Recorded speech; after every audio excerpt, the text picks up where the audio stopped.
नमस्कार मित्रों, आप सभी का अपने YouTube चैनल पर स्वागत है और मैं हूं आपका मित्र नितिन यादव। हम लोग हिंदी के अंतर्गत सीख रहे हैं हिंदी भाषा का विकास।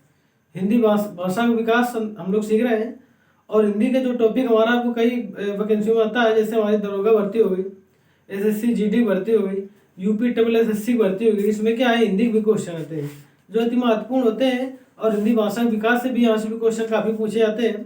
तो हम लोग आगे देखते हैं हिंदी भाषा की विकास के अंतर्गत हम लोग देखते हैं हिंदी भाषा के विकास के लिए कुछ संस्थाएं, यानी कि हिंदी भाषा के विकास के लिए कुछ संस्थाएं हिंदी भाषा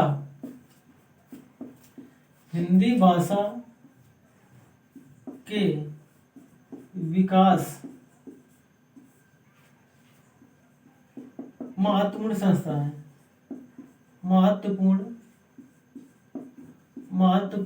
संस्थाएं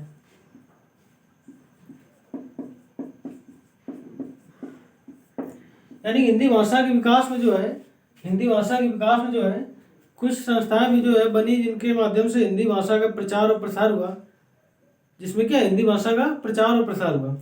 तो हमारी एक संस्था है फोर्ट विलियम कॉलेज, पश्चिम बंगाल, कोलकाता। एक संस्था हमारी है फोर्ट विलियम कॉलेज है। फोर्ट विलियम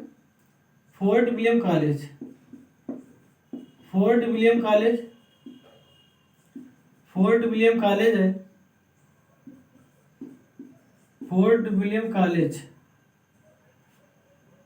ये हमारा कहाँ, कोलकाता, पश्चिम बंगाल। यह है कोलकाता, पश्चिम बंगाल।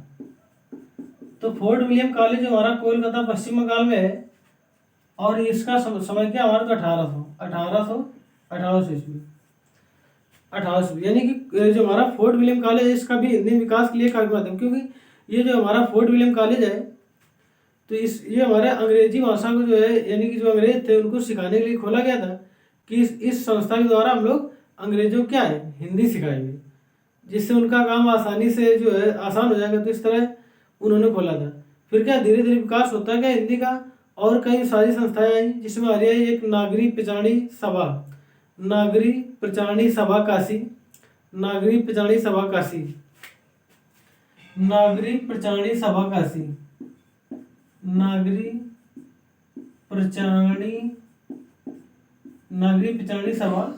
काशी, इसका हमारा जो सन है 1893। नागरिक प्रचारणी सभा जो है हमारा 1893 इसका है सन। और इस तरह कई संस्था और भी आई, जैसे हिंदी साहित्य सम्मेलन प्रयाग हुआ हमारा। और हमारी और देखें दक्षिण भारत में देखें, जैसे हिंदी प्रचार संस्था मद्रास चेन्नई वाली, ये दक्षिण भारत हिंदी प्रचार संस्था है मद्रास चेन्नई पे, उसकी स्थापना कब हुई, 1915 में उसकी हुई। इसी तरह और देखें नागरी लिपि सुधार समिति बनी, जो गांधी जी यानी गांधी जी के समय में, या गांधी जी के समय कह सकते हो। तो वो कहाँ पे, तो ये हमारी इंदौर में, कहाँ पे, इंदौर में नागरी लिपि सुधार समिति। और अगर देखें एक संस्था और भी है, वो देवनागरी लिपि सुधार समिति। कौन सी, देवनागरी लिपि सुधार समिति। इसका सन कब है, तो देवनागरी लिपि सुधार समिति, इसकी स्थापना 1947 में हुई, 1947 में। तो देवनागरी हमारी भाषा है हिंदी, उसके सुधार में क्या है, इस संस्था का भी काफी महत्वपूर्ण जो है योगदान है। इसी तरह और भी देखें हिंदी में, तो हिंदी साहित्य अकादमी नई दिल्ली में, कहाँ पे, हिंदी साहित्य अकादमी नई दिल्ली में है। संगीत नाटक अकादमी, ये भी क्या है, ये सभी हिंदी के प्रचार की संस्था है। संगीत नाटक अकादमी ये कहाँ है, ये भी नई दिल्ली में है। तो जो हमारी हिंदी साहित्य अकादमी और संगीत नाटक अकादमी, हिंदी साहित्य अकादमी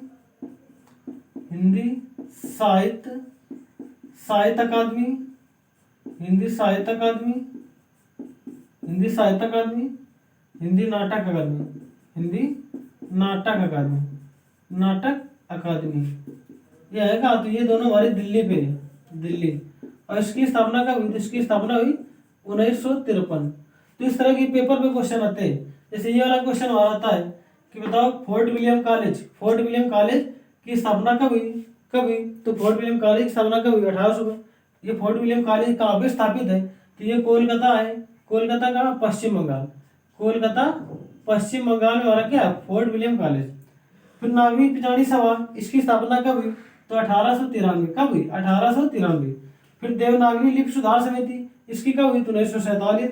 फिर हिंदी साहित्य अकादमी और हिंदी नाटक अकादमी, इसकी स्थापना कब हुई? 1953। 1953 में हुई। इसी तरह देखिए, अगर इससे क्वेश्चन आता है, बताओ हिंदी साहित्य अकादमी कहाँ पर है? हिंदी साहित्य अकादमी संस्थान जो है वो कहाँ पर है? हिंदी साहित्य अकादमी संस्थान कहाँ पर? तो कहाँ है? नई दिल्ली। कहाँ पे? नई दिल्ली में। इसी तरह और भी, जैसे हमारा जो नीचे वाला नाटक अकादमी, ये कहाँ पर है? तो ये भी नई दिल्ली में। तो ये जो क्वेश्चन है, तो ये क्वेश्चन ऐसे है जो हमारे जीके में भी आते हैं और हिंदी में तो आते ही आते हैं। ये कर सकते हो कि दोनों पर्पज में, हिंदी अगर है किसी भी पेपर पे तो उस पर भी आ जाएंगे क्वेश्चन, और अगर नहीं है तो भी आ जाएंगे। ये जीके के उसमें पूछ ले जाते हैं कि बताओ हिंदी नाटक अकादमी कहाँ पर है? तो कहाँ पर है? नई दिल्ली में। और इसकी स्थापना कब हुई? तो 1953 पे हुई। या हिंदी साहित्य अकादमी कहाँ है? तो नई दिल्ली में। इसकी स्थापना कब हुई? 1953 पे हुई।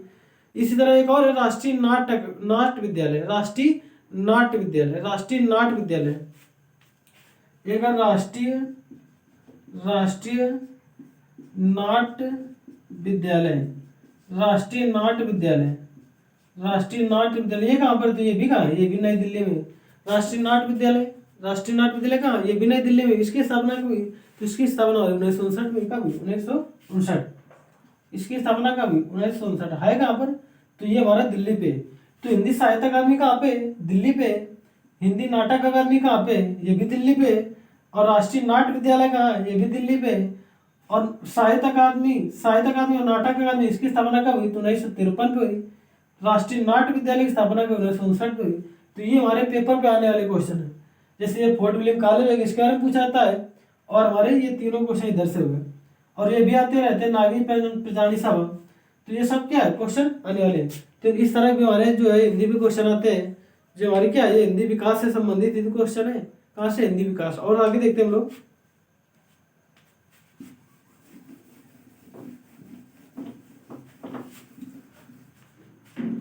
फिर आता है, अगर हम लोग देखें भाषा परिवार, हिंदी भाषा परिवार। अगर हम लोग देखें भाषा परिवार की दृष्टि से हिंदी को, भाषा परिवार,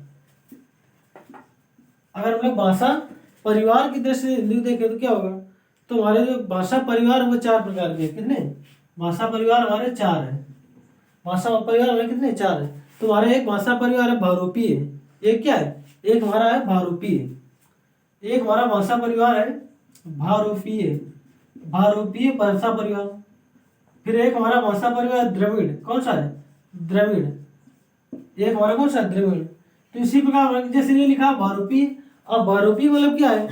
भारत और यूरोपीय। क्या है? भारत और यूरोपीय। भारत और यूरोपीय होता है बहुरूपीय मतलब।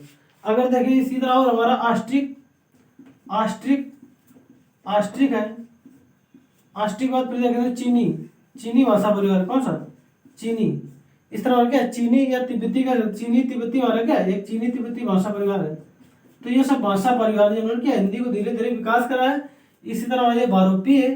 तो सबसे ज्यादा अगर बोले जाने वाली भाषा कौन सी है? तो ये क्या है? ये बहुरूपीय परिवार है। सबसे ज्यादा बहुरूपीय परिवार के लोग भाषा बोलते हैं। इसमें कितने प्रतिशत है? इसमें 73% है। तो इस तरह क्वेश्चन भी आते हैं कि बताओ बहुरूपीय परिवार में कितने प्रतिशत लोग भाषा बोलते हैं? तो 73, यानी कि 73% लोग क्या करते हैं? बहुरूपीय बोलते हैं। फिर द्रविड़ है। द्रविड़ कितने वो लोग बोलते हैं? तो 25% लोग। कितने? 25%। द्रविड़ कितने बोलते हैं? 25%। तो इसी प्रकार ये भी क्वेश्चन आ जाता है, बताओ सबसे ज्यादा कौन सी परिवार की भाषा बोली जाती है? तो सबसे ज्यादा बहुरूपीय परिवार की भाषा बोली जाती है। कितने प्रतिशत है? तो 73%। कितना? 73 है। या द्रविड़ पूछा जा सकता है कि द्रविड़ कितने प्रतिशत है? तो 25% है। और भी पूछे जा सकते हैं, जैसे आस्ट्रिक हो गया। आस्ट्रिक कितना हमारा? आस्ट्रिक हमारा 1.7, 1.7, इस तरह के 1.7 या 3 इस तरह का आते रहते हैं, 1.7 या 3। तो ये हमारा 1.3, कितना? 1.3। और ये कितना? 7। इस तरह हमारा क्या है? इस तरह भी क्वेश्चन आते हैं कि बताओ कितने प्रतिशत है। ये क्वेश्चन है, बताओ सबसे ज्यादा किस भाषा परिवार की भाषा बोली जाती है? तो ये हमारी कौन सी? बहुरूपीय है। बहुरूपीय मतलब क्या है? भारत और यूरोपीय। भारत और यूरोपीय, यानी भारत और यूरोपीय होते हैं। तो हिंदी और फिर आते हैं, बताओ ये हिंदी कैसी है? मतलब हिंदी आकृति या हिंदी जो है आकृति या रूप के आकार में कैसी है? हिंदी आकृति या रूप के आकार में कैसी है? तो हिंदी हमारी आकृति या रूप के अनुसार कैसी? वियोगात्मक, कैसा? वियोगात्मक है और विश्लिष्ट है। वियोगात्मक और विश्लिष्ट, वियोगात्मक, वियोगात्मक, वियोगात्मक या विश्लिष्ट। कैसी? वियोगात्मक या विश्लिष्ट, विश्लिष्ट। तो इस तरह क्वेश्चन भी आते हैं, बताओ हिंदी कैसी है? तो हिंदी हमारी कैसी है? वियोगात्मक और विश्लिष्ट। ये कैसी? रूप या रूप के अनुसार है। कैसी? रूप के अनुसार, रूप के अनुसार, रूप के अनुसार। तो ये हिंदी कैसी? वियोगात्मक या विश्लिष्ट। इस तरह के प्रश्न आते हैं कि बताओ हिंदी हमारी कैसी है? तो हिंदी हमारी कैसी? वियोगात्मक या विश्लिष्ट। कैसी? वियोगात्मक या विश्लिष्ट है।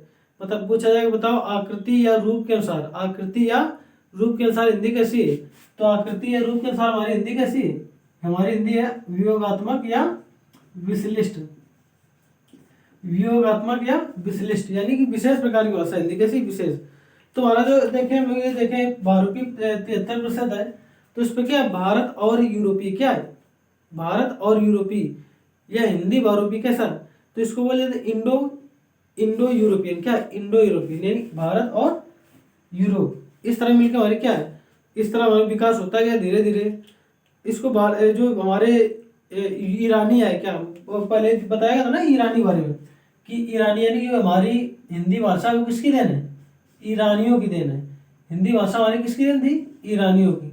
यानी ईरानी लोग आए, इन्होंने क्या बोला?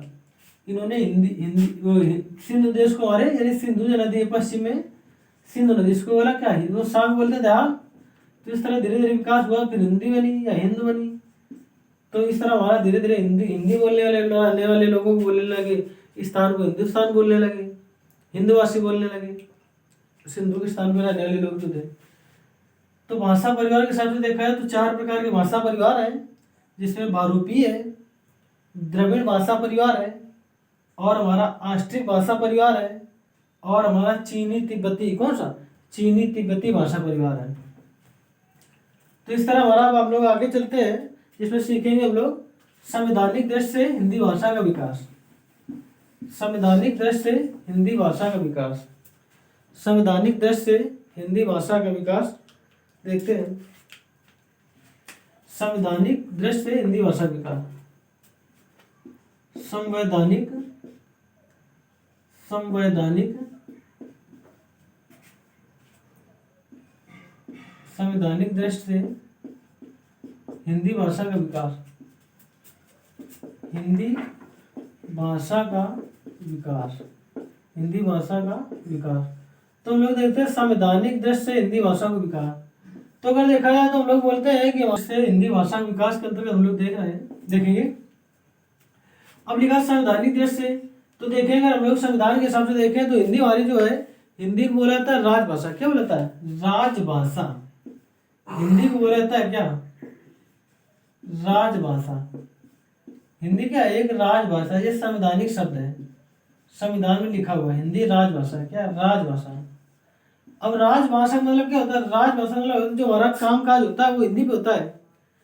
क्या होता है का? तो यानी जो राजा का शासन करने की भाषा थी, या राजा की जो भाषा थी, राज करने की जो भाषा है वो क्या थी? और पहले अगर देखा जाए अकबर के समय में इसको क्या बोला जाता था? यानी जो राजभाषा थी उसको बोला जाता दरबारी भाषा। क्या? दरबारी भाषा। उसको बोला जाता था दरबारी भाषा, यानी कि पहले जो दरबार की भाषा थी, यानी जो हमारे दरबार के कामकाज होते थे अकबर के जमाने में, उनको बोला जाता क्या? वो बोलते थे दरबारी भाषा या राज दरबारी भाषा। तो इस तरह हम लोग देखें तो इस समय क्या बोला जाता है? संवैधानिक स्थिति में क्या है? तो संवैधानिक स्थिति में बोला जाता है राजभाषा, यानी हिंदी को क्या बोला जाता है? राजभाषा, यानी राजकाज, यानी राजकाज की भाषा, यानी राज के जो काम होते हैं उन्हें करने के लिए जिस भाषा का प्रयोग किया जाता है उसको बोला जाता है राजकाज की भाषा। तो उसको राजकीय, यानी जो हमारे राजकीय कार्य होते हैं, जो राज्य के कार्य होते हैं या राज करने के जो कामकाज होते हैं, उस तरह बोला जाता है क्या? राजभाषा। तो सरकारी का तो देखें, अगर स्थिति देखें कि जो ये हमारी दरबारी भाषा जो थी ये पहले की थी, जो नवाब लोग थे या हमारे अकबर के जमाने जो राजा हुआ करते थे, वो दरबार में जो अपने जिस भाषा का प्रयोग करते थे, जैसे अरबी फारसी, क्या है? फारसी। अकबर समय कौन सी भाषा थी? कैसी दरबारी की थी? ये हमारी फारसी थी, फारसी। तो उनकी फारसी भाषा थी दरबार की भाषा। लेकिन अगर हम लोग हिंदी भाषा देखें और संवैधानिक दृष्टि से देखें तो हिंदी वाली राजभाषा। क्या? राज, यानी कि कामकाज करने की भाषा, कामकाज करने की भाषा।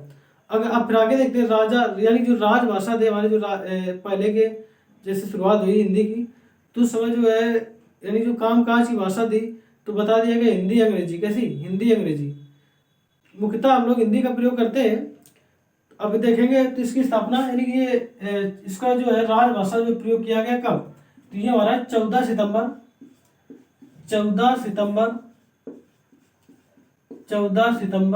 1949। कब? 14 सितंबर 1949। 14 सितंबर 1949 को क्या है, हमारी राजभाषा के रूप में हिंदी को क्या मिली? मान्यता मिली। क्या मिली? मान्यता। वो भी संवैधानिक रूप से, संविधान में लिखित रूप से मिली। कब? 14 सितंबर 1949 को। और 14 सितंबर को मनाया जाता है क्या? हिंदी दिवस। क्या मनाता है? हिंदी दिवस। जो हमारा ये 14 सितंबर है, 14 सितंबर, इसको बोला जाता है हिंदी दिवस। हिंदी दिवस यानी कि हिंदी को बढ़ावा देने के लिए हम लोग हर वर्ष क्या 14 सितंबर को हिंदी दिवस मनाते हैं। तो यहाँ से क्वेश्चन बहुत सारे आते हैं। सबसे पहले एक क्वेश्चन आता है, बताओ जो हमारी हिंदी है वो कौन सी भाषा है, यानी किस प्रकार की भाषा है। तो वहाँ पे काफी ऑप्शन होते हैं। एक होता है राष्ट्रभाषा है, राष्ट्रभाषा है, राजभाषा है, राजभाषा है, राजभाषा, फिर राजभाषा है, राजभाषा है, और फिर एक देते हैं इनमें से कोई नहीं, इनमें से कोई नहीं, नन ऑफ दीज। तो इस तरह के हमारे जो विकल्प होते हैं जिसमें पूछा जाता है बताओ जो हमारी हिंदी कैसी भाषा है। तो हम लोग क्या है धोखा खाते हैं, हम लोग लगाते हैं क्या राष्ट्रभाषा लगा देते हैं। कोई तो राष्ट्रभाषा लगा देता है, कोई राज्यभाषा लगा देता है। लेकिन ये दोनों क्या है, ये गलत है। हमारा अगर देखा जाए संवैधानिक स्थिति की दृष्टि से तो हमारी हिंदी एक राजभाषा है, यानी कामकाज की भाषा। तो हमारा ये ऑप्शन जो है बिल्कुल सही हो जाएगा। कौन सा? राजभाषा, यानी हिंदी जो हमारी है राजभाषा है। और फिर यहाँ से भी क्वेश्चन आता है बताओ हिंदी की जो है यानी हिंदी को मान्यता कब मिली। तो हिंदी को मान्यता राजभाषा के रूप में कब मिली? ये मिली 14 सितंबर 1949। कब मिली? 14 सितंबर 1949। फिर क्वेश्चन आता है बताओ हिंदी दिवस कब मनाया जाता है। तो हिंदी दिवस मनाया जाता है 14 सितंबर को। कब मनाया जाता है? 14 सितंबर। तो हिंदी दिवस मनाया जाता है हमारा 14 सितंबर को। और हिंदी कैसी है? तो हिंदी हमारी संवैधानिक दृष्टि से राजभाषा है। क्या है? राजभाषा। राजभाषा कोई भी जो है भाषा हो सकती है। राजभाषा जो हमारी क्या कोई भाषा होती है, स्वभाषा या परभाषा। राजभाषा हमारी कैसी? राजभाषा जो हमारी है कोई भी भाषा हो सकती है। राजभाषा हमारी कोई भी भाषा हो सकती है, स्वभाषा हो सकती है, स्वभाषा या परभाषा, स्वभाषा या परिभाषा। राजभाषा हमारी कैसी? कोई भी भाषा हो सकती है, स्वभाषा या परिभाषा। और देखिए अगर हम लोग जैसे पंजाब वाले हैं तो क्या बोलते हैं? पंजाबी बोलते हैं। पंजाब राज्य हमारा, तो आगे भाषा अगर देखें तो क्या पंजाबी है। गुजरात वाले क्या बोलते हैं? गुजराती बोलते हैं। गुजरात वाले क्या बोलते हैं? गुजराती। तो ये सब हमारे क्या नियम बने हुए, जो भी राज्य चाहे तो अपने जो है उसके हिसाब से भाषा हिंदी या अंग्रेजी प्रयोग कर सकता है। और मातृभाषा कोई संसद अगर चाहता है कि भाई ये हम ऐसे नहीं बोल पाते, अंग्रेजी नहीं बोल पाते, तो अपनी मातृभाषा में जो क्या भाषण दे सकता है। संवैधानिक नियम के अनुसार वो भाषण दे सकता है कि भाई और कोई भाषा मुझे आती नहीं, तो क्या है वो अपनी मातृभाषा में दे सकता है। अपना जो है जो भी संवाद है वो कर सकता है, सभी बता सकता है कि तो आगे देखें, अगर हम लोग देखें दिल्ली सल्तनत काल, तो दिल्ली सल्तनत काल के लिए जो हमारे उस समय थे हमारे क्या है मैकाले समय भी था। दिल्ली सल्तनत का जब चल रहा था तो उस समय मैकाले शासन काल था। तो वहाँ पे जो दिल्ली सल्तनत की भाषा की बात की जाएगी तो वो कैसी थी? वो फारसी राजभाषा थी। उनकी राजभाषा यानी उनकी कामकाज की भाषा कैसी थी? राजभाषा हमारी थी क्या? फारसी। कब? दिल्ली सल्तनत काल, या कह सकते हो हमारा अकबर का काल, वो भी अकबर काल भी इसी प्रकार की भाषा जैसे दिल्ली सल्तनत की थी। और जो हमारे शाहजहां थे, शाहजहां ने क्या है आगरा से दिल्ली भी हमारी जो राजधानी बनाई थी कि शाहजहां ने। तो इस तरह हमारी क्या राजभाषा कुल मिला के हमारी क्या है कामकाज की भाषा होती है। अब अगर हम लोग देखें हिंदी का जो संवैधानिक स्थिति की हिंदी में जो है किस अनुच्छेद में कैसी मात्रा है, तो आगे देखते हैं हम लोग संवैधानिक दस थोड़ा सा।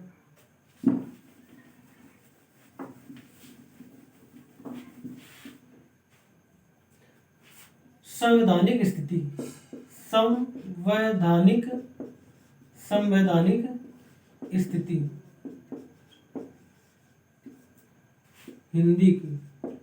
हिंदी की संवैधानिक स्थिति।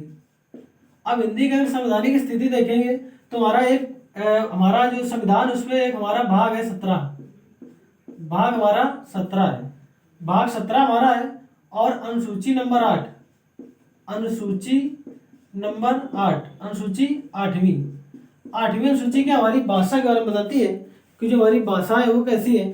तो यहाँ पे अगर हम लोग देखें तो हमारी जो अनुसूची नंबर 8 है वहाँ पे 22 भाषाओं के बारे में वर्णन है। कितनी? 22 प्रकार की, 22 प्रकार की भाषा है, 22 प्रकार की भाषा है। और जो हमारा भाग कौन सा है? तो हमारा संवैधानिक भाग है 17, भाग 17 अनुसूची नंबर 8। अगर यहाँ पे देखेंगे तो हम लोग अनुच्छेद जो 343 से 351 कितना अनुच्छेद 300, इसमें हमारा अनुच्छेद 343, अनुच्छेद 343 से 351, अनुच्छेद 343 से 351 तक हमारा राजभाषा यानी हिंदी के बारे में बताया गया है, हिंदी के विकास के बारे में बताया गया है, हिंदी का और जो है जितने भी यानी कि वो बताया गया कहाँ पे कैसी भाषा प्रयोग की जा सकती है। तो ये हमारा राजभाषा यानी कि भाग 17 है राजभाषा। और उसका जो अनुसूची हमारी 8वीं अनुसूची है उसमें 22 प्रकार की भाषाओं का वर्णन है। कितनी? 22 प्रकार की। तो हम लोग ये और देखेंगे तो इसके भाषा के अंतर्गत अगर और देखें तो हमारा एक होता है अनुच्छेद 120। कितना? अनुच्छेद 120। एक हमारा है अनुच्छेद 120,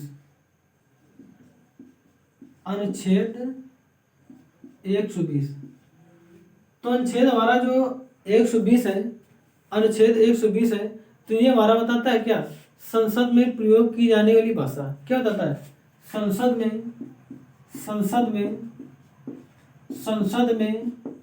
प्रयोग की जाने वाली भाषा, संसद में प्रयोग की जाने वाली भाषा, संसद में प्रयोग की जाने वाली भाषा के बारे में हमारा कौन सा अनुच्छेद बताता है? हमारा अनुच्छेद 120।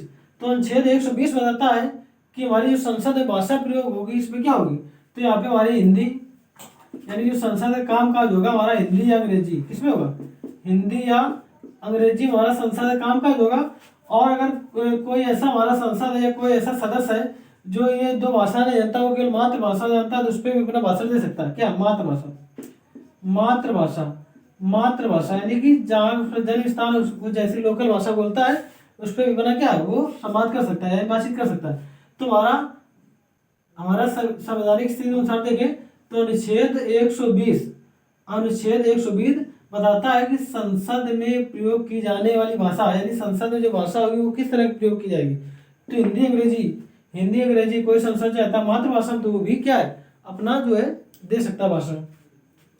इसी पे अगर देखें हम लोग एक अनुच्छेद 210, अनुच्छेद 210 हमारा होता है विधानमंडल यानी कि जो राज्य का विधानमंडल है उस पे प्रयोग की जाने वाली भाषा क्या है? राज्य का विधानमंडल, राज्य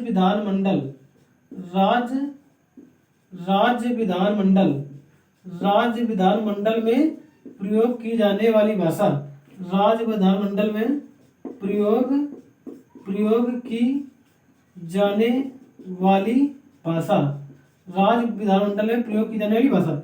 तो अनुच्छेद 2 संविधान का अनुच्छेद यानी कि हमारा जो अनुच्छेद है अनुच्छेद 210 बताता है राज्य विधानमंडल में प्रयोग की जाने वाली भाषा। तो ये भी क्या बताता है? हिंदी अंग्रेजी और क्या? मातृभाषा। यानी कोई चाहे तो मातृभाषा भी जो है अपना भाषण दे सकता है, अपना संवाद रख सकता है। तो इस तरह क्वेश्चन ये भी आते हैं। तो ये दोनों क्वेश्चन हमारे अभी आए हुए हैं और पहले भी आ चुके हैं कई एग्जाम्स पे। अभी जो हाल ही में फायरमैन एग्जाम हुआ था, जेल वार्डन, जेल पुलिस का जो एग्जाम हुआ था, जेल पुलिस का एग्जाम हुआ था, या fireman police, jail police, fireman police तरह जो एग्जाम हुए थे अभी, तो वहाँ पे ये दोनों क्वेश्चन आए हुए थे कि पूछा था बताओ कि संसद में प्रयोग की जाने वाली भाषा किस अनुच्छेद पे है? तो वो क्या है? 120 पे, अनुच्छेद 120। ये भी क्वेश्चन आया था कि राज्य विधानमंडल में प्रयोग की जाने वाली भाषा किस अनुच्छेद पे है? तो अनुच्छेद 210, अनुच्छेद 210। तो इसी प्रकार हमारा जो क्या है भाषा संबंधित कुछ जो है तथ्य है जो हमें इनको भी देखना पड़ता है कि हमारे एग्जाम पे आने वाले पॉइंट है। क्या एग्जाम पे आने वाले पॉइंट है तो हम लोग याद रखेंगे। तो इस तरह से याद कर सकते हैं हम लोग अनुच्छेद 120 क्या है? संसद में प्रयोग की जाने वाली भाषा। और हमारा राज्य विधानमंडल पे जो है वो कौन से अनुच्छेद पे है, तो राज्य विधानमंडल जो हम लोग भाषा प्रयोग करते हैं वो कौन से अनुच्छेद पे, वो दो अनुच्छेद 210, अनुच्छेद 210, अनुच्छेद 210। विषय क्या है, विषय विधान, विषय विधान।